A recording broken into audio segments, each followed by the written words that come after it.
Halo guys, assalamualaikum warahmatullahi wabarakatuh. Balik lagi di mau mencoba channel ya. Di kesempatan kali ini guys, aku pengen sharing-sharing ya. Ada sharing sesuatu tentang dunia perkebunan karet ya. Jadi di kesempatan kali ini aku sedang berada di kebun produktif yang kurang lebih luasnya sekitar 2 hektar luas tanahnya ya. Jadi luas tanahnya sekalipun tanaman karetnya itu tidak begitu banyak. Jadi artinya dari luas tanah 2 hektar itu mungkin ada masih sepertiga yang kosong karena dulu memang pernah terbakar, dan ada bagian yang memang belum tertanami. Dan juga sebagian karet-karet pada masa itu ya, beberapa puluh tahun yang lalu sudah ditanam itu mulai tua dan kurang produktif, dan bahkan ada yang mati seperti itu.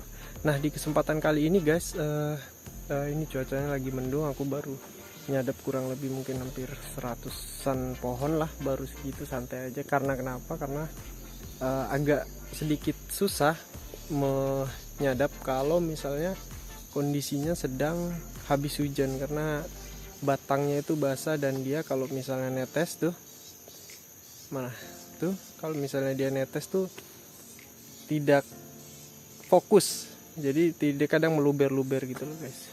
Nah, di kesempatan kali ini aku pengen sharing sesuatu guys. Ini berkaitan dengan meningkatkan yang namanya masa berat ya, berat si getah karet yang sudah pengental itu. Nah,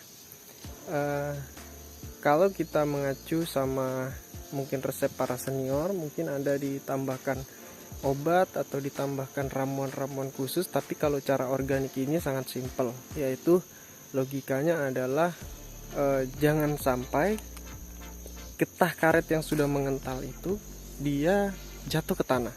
Artinya kalau kita mau meningkatkan masa berat getahnya ini, atau lem kita biasa sebut ya, sudah mengental itu yang kita sudah cepat dari mangkok, itu caranya adalah dengan cara direndam. Makanya biasanya kalau kita mau panen itu beberapa hari sebelum hari panen tiba itu biasanya dikarungin ataupun dicor lemnya, habis itu direndam. Nah, fungsinya adalah untuk meningkatkan masa beratnya seperti itu. Nah, di kesempatan kali ini guys, aku akan kasih lihat cara sederhana supaya teori yang pertama tadi, yaitu setelah kita cupat dari mangkoknya itu jangan sampai jatuh ke tanah seperti. Nah, oke guys, di sini tadi aku udah nyupat beberapa pohon ya. Nah, ini kita habis nyadap guys.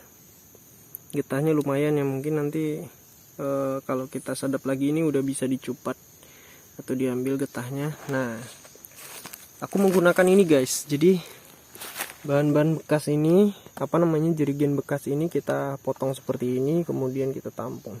Jadi memang sayang banget kalau kita misalnya sebagai petani karet itu biasanya kan kita sering jumpai kalau habis nyupat itu kita langsung taruh di bawah sini, itu akan mengering guys. Jadi ketika dia mengering itu bisa dia kempes dan gembos. Nah, ini pengalaman juga kita dapatkan dari para senior yang sudah berpuluh-puluh tahun ya menyadap. Jadi efektifnya kalau kita rajin dan kita telaten itu ya, setelah kita cupat kita masukkan di tempat seperti ini nih teman-teman, dan dia kalau kepadatannya itu jauh lebih keras ya, jauh lebih keras. Karetnya juga nanti bersih dan dia keras seperti ini.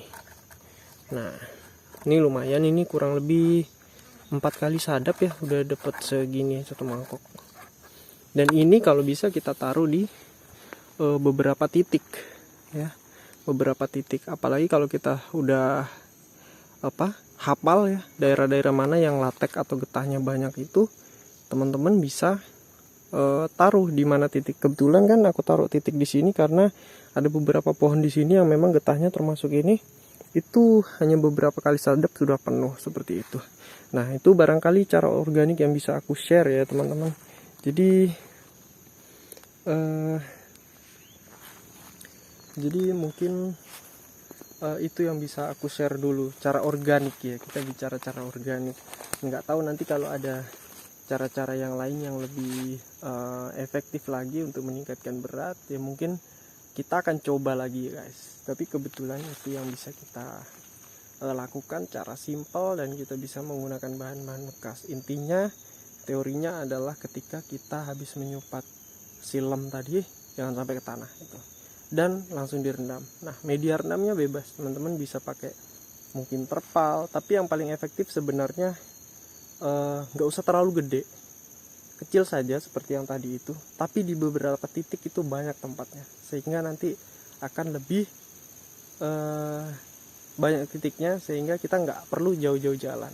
Jadi setiap dari beberapa pohon kita, kalau misalnya udah penuh, kita taruh di situ. So mudah-mudahan ini bermanfaat, dan semangat terus petani Indonesia. Salam sukses. Bye bye. Assalamualaikum warahmatullahi wabarakatuh.